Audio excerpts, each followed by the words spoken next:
Yep, it's still January, so yep, the movies still aren't going to be amazing. Though I will say, this one is definitely better than the one I saw last week with Insidious 4, The Last Key, but not as good as the one I saw also a week ago, which, give it a couple of days, that one will be up. The review embargo on that should lift by Wednesday, so you should be able to get that Wednesday night or maybe Thursday afternoon, give or take. Either way, The Commuter, aka Totally Not Taken 5. Liam Neeson. You know, most people get typecasted, but it's okay for him to be typecasted as a 60-year-old badass who could probably kick most people's butt. Though he is showing his age, and they actually do a good job of that, showing that in this movie, that he might still be able to hold himself, but not as good as some of the people, younger than him without some assistance, some way, shape, or form. Be it by blunt instrument, knife, or checking somebody out of a window of a speeding train. Yeah, that happens. And you can kind of predict how this stuff goes. The trailer gives away a good bit of it in the premise, but you kind of go there to see how it all plays out. And the inevitable twist at the end, which we mostly saw coming from a mile away, though they try to set up this weird double twist with this person being set up as possibly being a bad guy, but not really being a bad guy, but are they the bad guy? You're kind of, teetering. And they have both actors who look like, they're the type that are going to be taking bribes. I usually defend the police whenever I get a chance because they serve our country well, and a lot of them get a lot of, bad things said about them, including one song that has been used to death. But that's a topic for another day.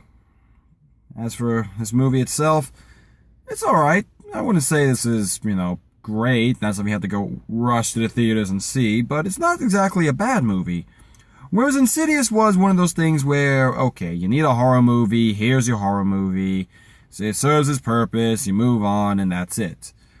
The Commuter serves the same purpose, but for another reason. Look, most of us enjoy Taken.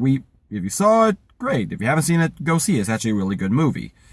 And then we kind of got into the lull of the Taken movies. Taken 2, which really wasn't that good. And then Taken 3, which was, the start of the PG-13 action movies, and oh my.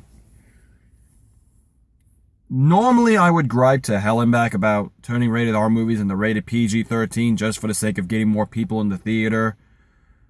Especially how the PG-13 movies now have one F-bomb per movie, and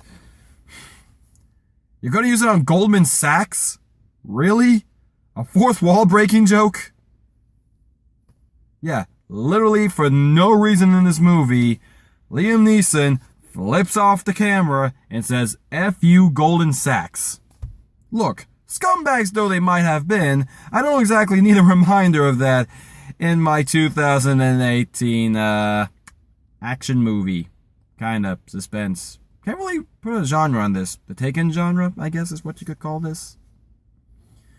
But in the realm of the Taken verse, I guess you could call this, even though it's not in the same universe as Taken, is Liam Neeson on some vehicle or in some location trying to save his family by doing some crazy stuff. It all blends together. This is definitely one of the good ones. I would say probably the second best. Better than the Taken sequels and better than that Unstoppable movie, I think it was called, when he's on the plane. Which that one was probably on par with like number 2, so Taken 3 is still the worst Taken. Because that one, you could tell, was heavily edited so that it could be PG-13. And this one's not. Like I said, I normally would gripe, but this is actually pretty good with its PG-13.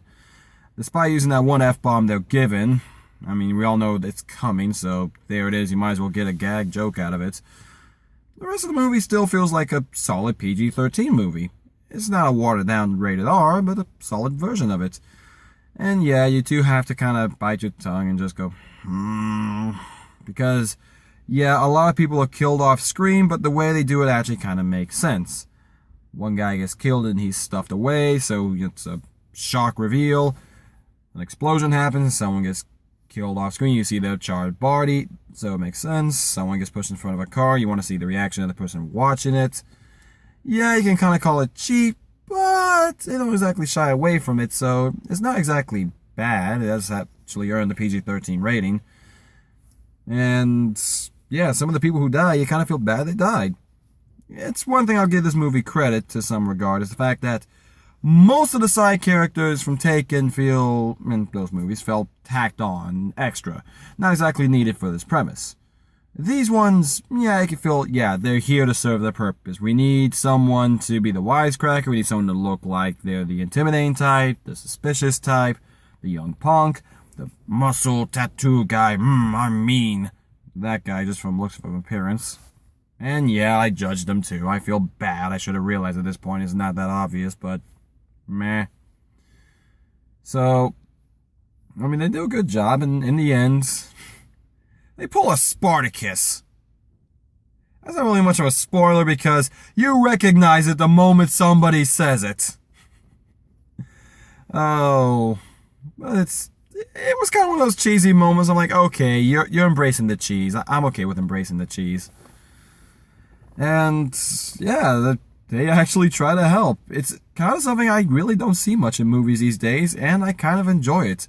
Secondary background characters, when they see the hero, in this case Liam Neeson, in a fight with the final villain, yeah, they jump to his aid. They literally, like, he's getting, like, stabbed, and this one dude just jumps up and puts the bad guy in a rear naked chokehold and is trying to fight him. And I think he would have won.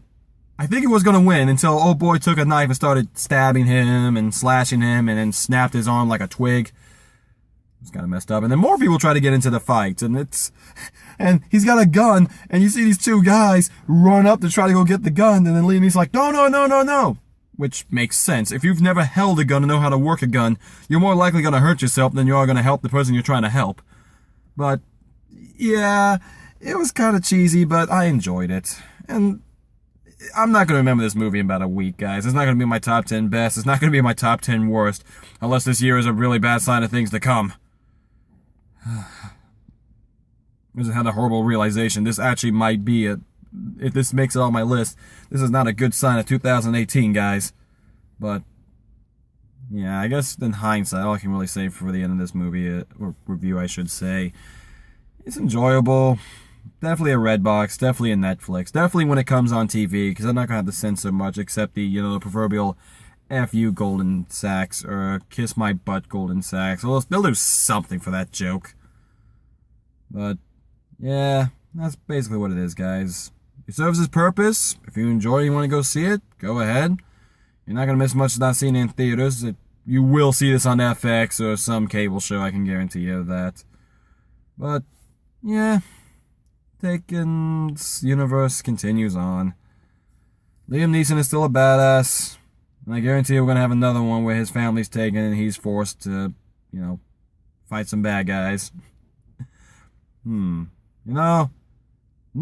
done it on land, we've done it on air. Next time we need it on sea. We need Taken on a ship. I don't know what we would call that. The Cruise? Cruise Express? Lost at Sea? No, we already had that one. I'm just thinking of ideas for this at this point, guys. Anyway, hopefully my review of a certain movie will be up relatively soon, and you can look forward to another one this week, so you guys get 2. Technically 3, but I'll save that surprise for later. Anyway, guys, from midnight on now officially Sunday, this is Kevin Riley signing off, and I'll see you all next time. Later.